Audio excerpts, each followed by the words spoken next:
Усіх вітаю, любі друзі, в цьому випуску. Динамо Київ з ганьбою вигнало гравця з команди. Андрію Ярмоленко вказали на двері у збірній Україні. Карпати провернули диву угоду. У Поліссі виник справжній скандал через лідера клубу. Любі друзі, підтримайте україномовний ютуб вашим лайком цьому відео. Та поїхали дивитися новий випуск разом. Багаторічний лідер збірної України з футболу, легендарний Андрій Ярмоленко, який є одним з найкращих гравців українського футболу у 21 столітті, завершив кар'єру у збірній Україні. Як повідомляє журналіст Ігор Циганик, тренер збірної України з футболу Сергій Ребров більше не хоче викликати ветерана в збірну. Ребров вважає, що Ярмоленко зараз не відповідає рівню збірної України, та й на його позиції є більш кращі виконавці. Тренерський штаб синьо-жовтих вирішив зробити ставку на Гуцуляка, Зубкова та Назаренка. Саме ці футболісти, на думку Реброва, краще підходять збірній, аніж Ярмоленко. Нагадаємо, що востаннє Ярмоленко грав за збірну України аж у вересні 24-го року, коли виходив на заміну у матчі Ліги Націй проти Албанії. Будемо відверті, Ярмоленко вже не здатен самотужки вирішувати долю матчів на більш-менш пристойному рівні. Так, на фоні УПЛ Ярмоленко ще інколи виблискує, але на фоні топових команд, таких як Швеція і Польща, Андрію буде дуже важко. Якщо інтелектуально він вміє на полі набагато більше за своїх конкурентів, то от у фізичному плані Ярмоленко вже суттєво просідає. Хоча ті самі Гуцуляк та Назаренко виглядають не набагато краще, але це вже питання до ростеру збірної України. Єдине, що шкода у цій ситуації, це те, як повелися з легендою. Замість того, щоб дати Андрію зіграти прощальний матч за національну команду, то його просто випрали на двір, не давши змогу ні добити рекорд Шевченка по м'ячам за збірну, ні попрощатися з фанатами українського футболу. І такий вчинок персонально на відповідальності Сергія Реброва. Друзі, ставте лайк цьому відео, якщо вважаєте, що Ярмоленко заслуговує на більше поваги за те, що він зробив для українського футболу. Клуб Української прем'єр-ліги отримав від Карпат 24 мільйони доларів. Клуб Української прем'єр-ліги Львівський Рух отримав від Карпат 24 мільйони доларів в результаті угоди, яка була підписана 31 грудня 2024 року. Планувалося, що клуби об'єднаються під брендом зелено-білих. Рух мав припинити своє існування. Проте на даний момент обидві команди продовжують виступи в чемпіонаті. Цікаво, що гроші, які отримав Рух від Карпат, були інвестовані в нову академію президента жовто-чорних Козловського на так званих полях Маркевича. Ціна споруди склала 30 мільйонів доларів. Тобто Григорій Петрович доклав ще 6 мільйонів власних коштів, розповів інсайдер Михайло Співаковський. Також цікаво, що самі Карпати від цієї угоди отримали бонус у вигляді того, що будь-який гравець Руху може перейти в Карпати у найближчі 10 років за бажанням керівництва левів. Поки ця угода між Рухом та Карпатами виглядає як велика афера. Карпати заплатили 24 мільйони доларів за нібито безліміт на гравців Руху. Але при цьому практично ніхто з гравців Руху і досі за цілий рік не заграв у Карпатах.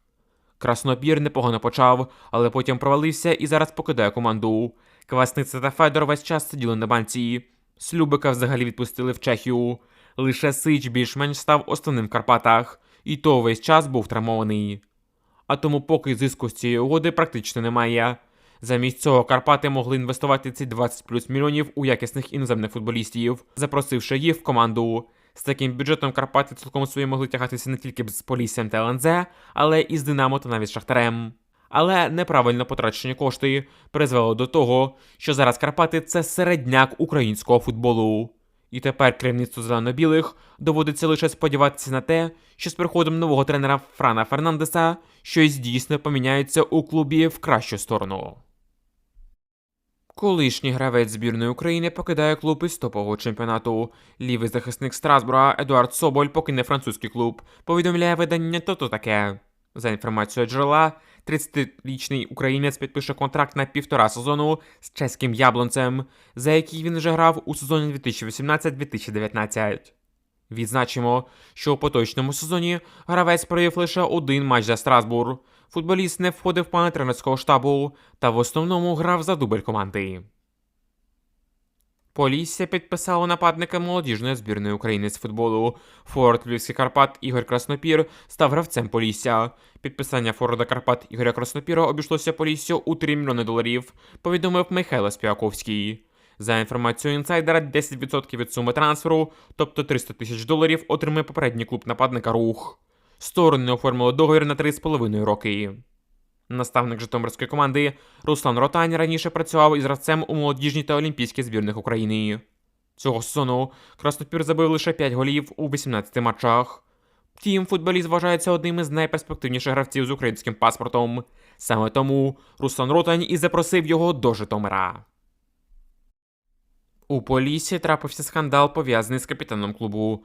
У Житомирському Поліссі розгортається резонансна ситуація навколо центрального захисника Сергія Чоботенка. Український журналіст Ігор Бурбас повідомив, що футболіста нібито відсторонили від першої команди через тиск на клуб з боку його оточення під час переговорів щодо продовження контракту.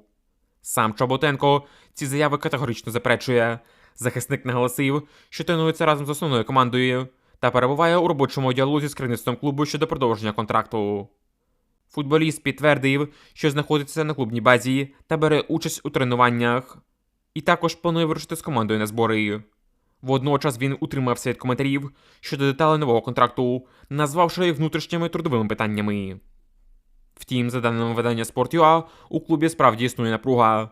Стало відомо, що спортивний директор В'ячеслав Шевчук та генеральний директор Володимир Загурський виступають за усунення Чоботенка з команди, вважаючи його наближеним до колишнього головного тренера Імада Шура. Саме ці керівники між Шевчуком нібито пропонують гравцю значно гірші умови на рівні аутсайдерів УПЛ. Натомість, головний тренер Полісся Руслан Ротань категорично проти такого розвитку подій і бачить Чоботенка ключовим гравцем своєї команди. Легіонер Динамо отримує новий шанс проявити себе в київському клубі. Вінгер Динамо Самба Діало отримує шанс закріпитися в команді Ігоря Костюка. 22-річний сенегалець пройде медогляд за кордоном і поїде на збори зі столичним грандом. Головний тренер киян Ігор Костюк добре знайомий з можливостями самби, адже колись Діало був лідером його команди Ю-19, яка доходила до пізніх стадій плей-офф Ліги Чемпіонів. Нагадаємо, минулий сезон самба провів в оренді у ХПЛ з Єрусалима, а з літа був без ігрової практики. Всього Діало поки відіграв за основну команду Динамо 17 матчів та забив 1 гол. Друзі, а як ви думаєте, чи зможе Діало закріпитися в Динамо та виграти конкуренцію у потужного Кабаєва? Пишіть вашу думку в коментарях нижче.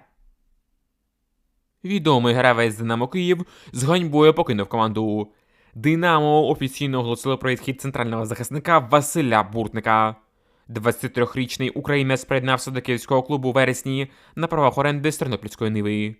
Угода була розрахована на 1 сезон. Гравець не провів жодного матчу з Динамо, потрапивши 19 разів у заявку. Нагадаємо, що Буртник мав можливість дебютувати за Динамо в матчі Ліги конференції проти Крістал Пелес, але не зумів вчасно зав'язати шнурки. За цей час Динамо пропустило гол від англійців, і тодішній наставник клубу Олександр Шовковський вирішив поставити хрест на гравці у київському гранді. Тепер цілком ймовірно, що Василь повернеться у першу лігу до Ниви. Трансфер Буртника – це суцільне відображення того хаосу, який відбувається у київському Динамо. Знайти такого футболіста ще треба примудритися. Хто його взагалі та найголовніше, навіщо запрошував у Динамо – це загадка. Футболіст близько не відповідає рівню клубу, хоча його рівень ми і так і не зуміли оцінити, адже він не зіграв жодного матчу за чемпіона України. Але той факт, що Буртник програв конкуренцію у захисті молодому Захарченку та родичу Суркису Біловару, багато про що свідчить. Але найприкріше у цій всій ситуації для вболівальників киян, що ніхто з селекційної служби Динамо так і не понесе покарання за те, що запросили цього футболіста в команду. А у нас на цьому все. Дякуємо, любі друзі, вам за ефір. Поставте, будь ласка, лайк цьому відео та підпишіться на канал. До нових зустрічей. Бережіть себе та Україну!